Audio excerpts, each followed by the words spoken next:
high speed. 34 minute 9314.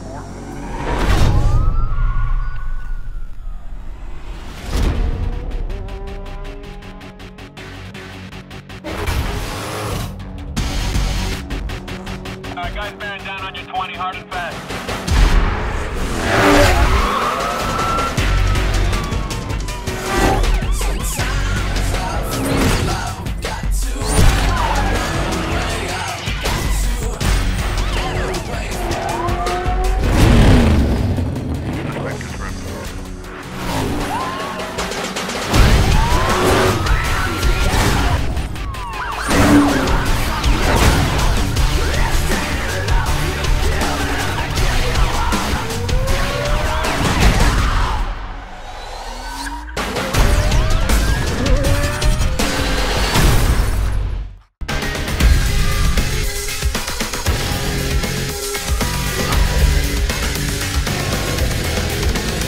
Hi guys, it's Jay here from Australian Gamer. We're here tonight in Sydney checking out the Need for Speed Hot Pursuit launch party. As you can see behind me, there's a bunch of mad cars.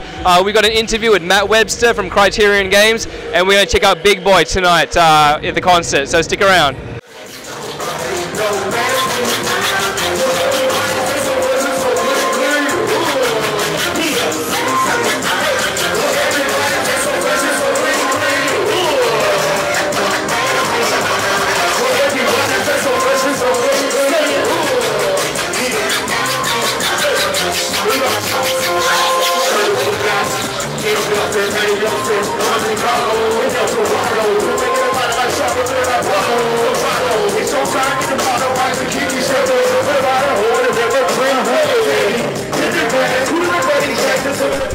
Hey guys, I'm here with Matt from Criterion Games. Once again, thanks for having another chat with us. No, you're welcome. So the game's been released now. So far, I mean, the demo was really well received. Yeah. A lot of downloads. The game has been critically received pretty well. It's about 90 at the moment, I think, Metacritic. Yeah, I think 89, 90. Yeah. People are saying it's one of the highest rated Need for Speed games currently available. Yeah. How do you guys feel about that? Really excited. Really excited. Yeah. I mean, it's you work on something for a long time, and yeah, really the pinnacle is when it gets into people's hands. So it's great to have the critical acclaim, but you know, ultimately we're making games for a large, the public. So what's great is to be able to see it on the shelves and see people buying it, and and then getting online and having a great time. So yeah, it's an awesome end, sort of culmination of an awful lot of hard work. And I guess the online mode, you're doing a big push with the social network aspect of the game. Yeah. I mean, do you think that's really important these days? Because a lot of games are starting to do it. How important do you think that is for games? Or do you think that's the next thing that will be big in terms of video games? Yeah, I think it's extraordinarily important. For us, it's perhaps the social network, moniker works. Ultimately, it's about putting friends at the heart of your experience, and these machines are all connected, and they've all got a friends networking built into them, and they always have had.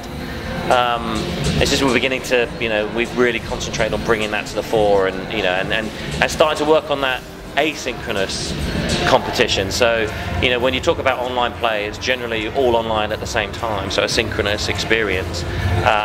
But people lead busy lives, and they might be in different time zones, right? So we want people to be able to have the ability to play with their friends and compete against their friends when the timing suits them. And so I think that the asynchronous play, which we've majored on, clearly, there's a whole bunch of online, 8-player online gameplay experiences available to them in Hot Pursuit, but we've really concentrated and put an awful lot of effort in trying to put friends at the heart of your game and really engender that sort of social competition with friends, because I don't think there's anything more powerful than being a friend. I guess the online aspect and everything that went with that, how long did it take for somebody to break the fastest lap time for you guys on the demo? About 3 days, I think. My best on Roadsters Reborn was 3:19. Matt, who's the guy that does those car handling setups, is just a genius at driving games. I think his best was 3:13, and then the fastest we saw was 3:10 by a guy in Poland. but that was after 790 attempts. So I don't know if you've noticed, we track the number of goes that you have, because it's really awesome to see. I'm sat at the top of the speed wall with 3 attempts maybe, and you've got 40, so I know you're coming for me. It's just another very simple data point that we can sort of give to people to sort of really sort of heat up that competition. Yes, 790 attempts. It's crazy.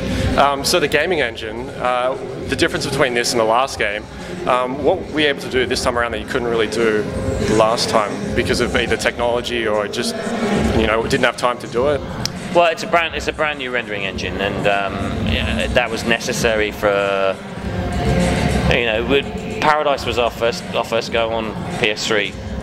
That was a brand new engine for us, but that was a very different creative purpose. For this time, we're dealing with real cars for the first time, and they're beautiful cars, and we wanted dynamic lights, and we wanted the cars to look amazing, and so we needed to create a bunch of new technologies to be able to support that. So there's what's called a forward-based rendering engine, an image-based rendering system that does so the cars are actually lit by their environment.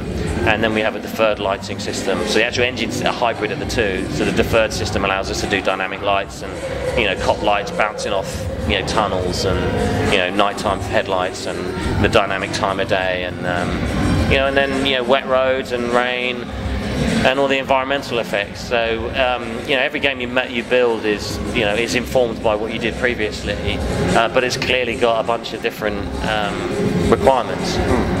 And 3D's a big thing people are pushing at the moment. What's it like to develop for that? It's really cool. Actually, this game looks awesome in 3D, and I think it's really well suited. Driving games are really well suited because you've got a focal point right there, and especially one with in our game it's about drifting the car around the corner and things coming past you. So we don't know what we're doing with it, but it's Criterion's got this sort of innate desire to want to play with new technology. So it looks really strong. But actually, we did Burnout Paradise in 3D on the Nvidia cards on PC. So we have a little bit of experience about what works. But like I said, we love new innovations and new technology. So we're always going to play around with stuff. Very cool. I've had a quick look through the list of cars you've got going now. I'm a little disappointed though. I didn't find Ecto 1 in there, or there's no DeLorean. What's going on? Well, it's interesting. This is, like we said, this is Criterion's take on Need for Speed, and because it's our take on Need for Speed, the things that people recognise from Burnout, would actually be a part of any game that we were going to make. So favouring the player and making it easy for people to get into the game and have fun, for it to be a very action-based experience and also very highly connected. It doesn't matter what game we're making, it would be that. It just so happens that we've done these two games that are car-based, but they're actually quite a long way away from each other. With Burnout we get to make it up as we go along. For this game, it was our take on a Need for Speed game, which has been defined over the past 15, 16 years. So it's whilst it's still got cars on 4 wheels, they're very different. Yeah. So we're not going to see like Scooby-Doo's Mystery Machine in there or something like that? That would be awesome, wouldn't it? Yeah. It would be awesome. All right, cool. Thanks very much for having a chat, and congratulations on the game. Thank you very much.